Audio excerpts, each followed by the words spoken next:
పొరపాటున మాజీ ఎమ్మెల్యేలో ఉన్న ఎమ్మెల్యేలో లేదంటే పొలిటికల్ లీడర్లో అక్కడ ఇక్కడ నాకు తెలిసిన వాళ్ళు ఇక మనం 50 లక్షలు పెట్టాం, ₹1 కోటి పెట్టామంటే మన ఇజ్జత్ పోతుందని ఇజ్జత్కి చెప్పుకోవట్లేదు పోలీసు వాళ్ళు.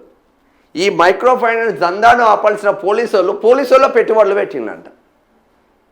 పోలీసు వాళ్ళు పెట్టుబడులు పెట్టి లాస్ట్కు రామావతి బాలాజీ నాయక్ బగ్గ సంపాదించిండు, రామావతి మధు బగ్గ సంపాదించిండు. శివ చౌహాన్ అకౌంట్లో ఈ మంగ్లీ వల్ల తమ్ముడు శివ చౌహాన్ అకౌంట్లో విపరీతమైన డబ్బులు వచ్చి పడ్డాయి. అంటే దేవరకొండకి ఎందుకు పోతున్నావు తల్లినో, ఏం చేస్తున్నావు దేవరకొండలా? ఎక్కడో రాయలసీమలో పుట్టిన దానికి దేవరకొండలు ఏం పని?